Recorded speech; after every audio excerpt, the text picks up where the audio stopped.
Welcome sa Dries TV. Kung interesado ka sa ganitong news, huwag kalimutang isubscribe ang ating YouTube channel. Maraming salamat! Welcome po ulit sa ating panibagong update tungkol kina Kim and Paolo Abilino. Sa bawat update natin, tatalakayin natin ang mga pinag-uusapan sa mundo ng social media tungkol kina Kim and Paolo Abilino. Kaya naman kung hindi pa po kayo nakasubscribe dito sa ating channel nako, i-click nyo na po yan and isama nyo na din ang bell button.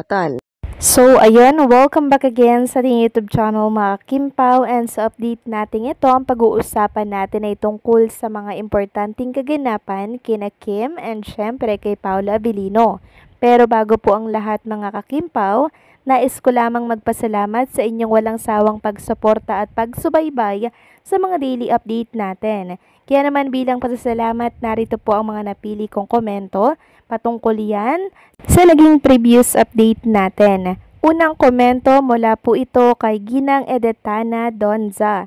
Sabi niya dito, "Hello Dries, siguro na-miss ni Pao si Kimi, pero okay lang yon kasi pagdating yan sa England, magkikita naman sila ni Kimi. Yan talaga si Pao, tahimik lang, humble pa rin, wala namang dapat ipag-alala kasi sa ngayon, oras dumating na siya sa England at nagsama na sila ni Kimi.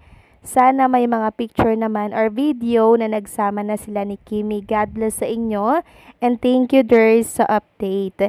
So maraming salamat po sa komento, Ginang Edetana Donza. Yes, tama po kayo dyan, ano?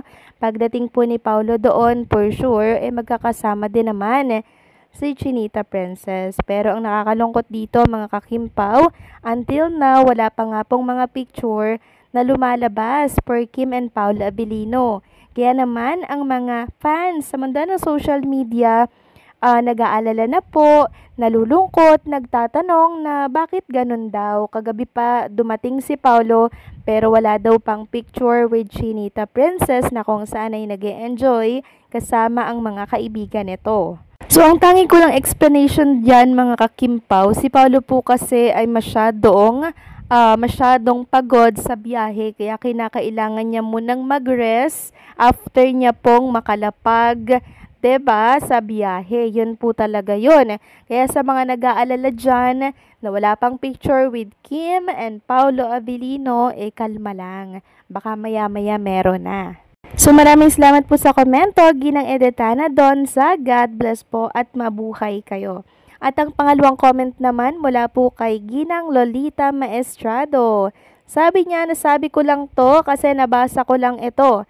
Kaya nga naawa ko kay Kim, huwag kang magalit Ma'am Dries. Dahil sa marami akong nabasa na hindi maganda tungkol kay Abilino. Kung sasaktan niya si Kim, hindi ko siya maintindihan kung bakit makuha niyang saktan si Kim. Ngayon pa na may problema na siya ni Ate Lakam niya, hindi ba siya naawa kay Kim kung gagawin yon?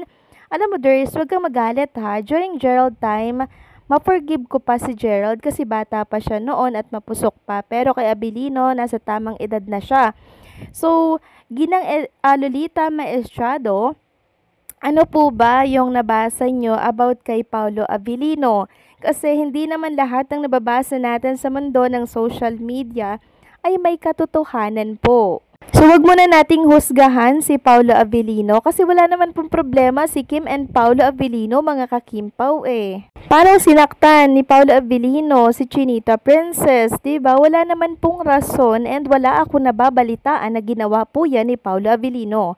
Kung ang basihan po nila ay yung hindi pagsasabay ni Kim and Paolo Abilino hanggang sa nagasanga-sanga na ang mga balita, hindi po totoo yun. Dahil hindi po sila ang nag-book ng kanilang mga flight, mga ka-Kim Pao. So wala pong niloko, wala pong sinaktan. Sabi ko na nga gagawa na naman to ng issue ng ibang mga bashers Kaya wag nyo po yung ini-engage. Wag po kayong maniniwala sa mga nababasa po ninyo hanggat hindi po natin nililinaw yung tungkol dyan mga ka-Kim Pao. Kalma lamang, no? Kalma lamang, walang problema.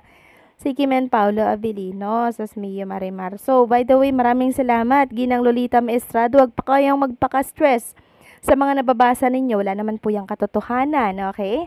So yun na nga, pag-usapan na natin itong mga balita na nakalap natin sa araw na to ng Huwebes. At unahin na nga nating pag-usapan ang tungkol dito sa ganap kay Kim and Bestie Darren, mga kakimpaw. So si Kim Chiu po ang taga-video din kay Darren habang ito po ay tumatakbo. Grabe, no? Pumopotographer na rin si Chinita Princess. Sabi nga dito nang nag-share, the new videographer, apaka-sexy at ganda naman yan. Friends, don't let friends do silly things alone. So talaga nagkakasundo silang dalawa, mga kakimpaw, sa mga gusto nilang gawin, 'di ba? Nakakaloka silang dalawa. Samantalang si Paolo Abilino naman, mga kakimpaw, ay wala pa pong latest picture with Chinita Princess at hinahanap na to sa mundo ng social media. Sabi nga po ni Carlos Miguel, nagkita na at nagkasama na ba si Kimi at Pau physically sa UK? Sana naman. Grabe yung kapugian ni Pau, nakaka-inlove. So dito po nag-aalala ang mga fans, yung walang pagsalubong si Chinita Princess kay Paolo nang dumating ito, mga kakimpaw. Yan po yung mga ini-issue ngayon sa mundo ng social media na para bang si Kim Chiu po ay nagsosolo daw at ganon din si Paolo Abilino. Ano daw po ba ang problema? Sus Mio Marimar, eto na naman tayo. Wala pong problema si Paolo at si Chinita Princess. Sus Mio Marimar. Siguro kaya wala silang picture together. Si Paolo po nagpahinga muna kasi hindi po biro yung 18 hours na biyahe, mga kakimpaw, sa ere. 'Di ba? Kaya kailangan mo nang magpahinga. So nagpa-interview lang si Paolo, kumain, after no nagpahinga, 'di ba? So maya-maya meron yung mga picture with Chinita Princess.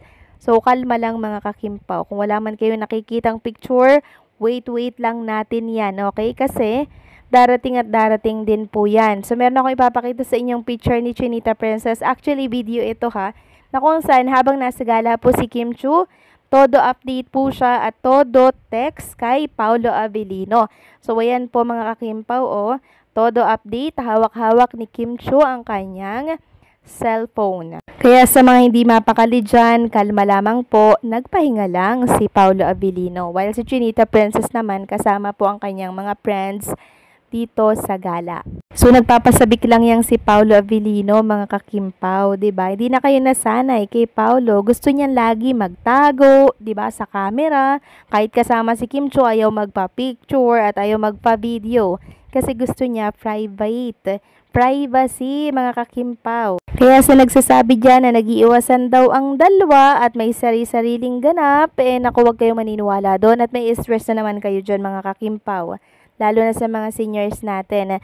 So, kailangan po nilang mag-rehearsal dahil papalapit na po yung kanilang gagawing event dyan po sa England. Kailangan ng puspusang pagsasanay. Kaya busy rin si Paolo Abilino.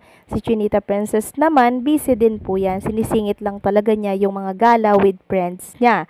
So, anong sa inyo dito, mga kakimpaw? Please comment down below. And don't forget to like, share, comment, and subscribe.